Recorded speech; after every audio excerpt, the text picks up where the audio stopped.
Ռուսական նավթի նկատմամբ խիստ պատժամիջոցներ սահմանելուց 4 տարի հետո Թրամփը որոշել է մեղմացնել դրանք, առաջինը ամերիկացիների շրջանում իր վարկանիշը գահավիժումից փրկելու համար։ Այսպիսի կարծիք ունեն Ռուսաստանի Պետդումայի պատգամավորները։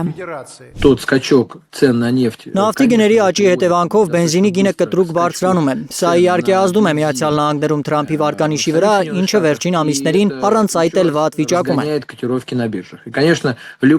Եվ հիմա Թրամփը փորձում է ամեն կերպ զսպել նավթի գինը առանց հաշվի առնելու իր եվրոպական գործընկերների կարծիքը։ Նրան ոչ ոք ու ոչինչ չի հետաքրքրում հիմա, բացի Իրանում արագ հաղթանակի հասնելը։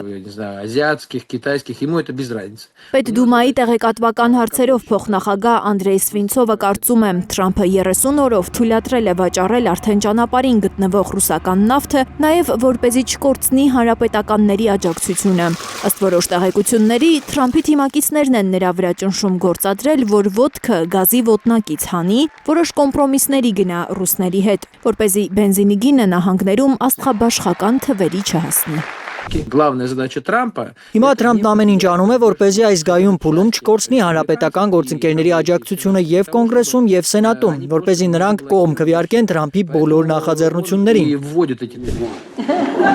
2022 թվականին Բայդենի որոշումն էր պատժամիջոցներ սահմանել այն երկրների նկատմամբ, որոնք կհամարձակվեին ռուսական նավթ գնել։ Բայդենի վարչակազմը համարում էր, որ այդ երկրները ռուսական նավթ գնելով օգնում են Ռուսաստանին Ուկրաինայի դեմ պատերազմում։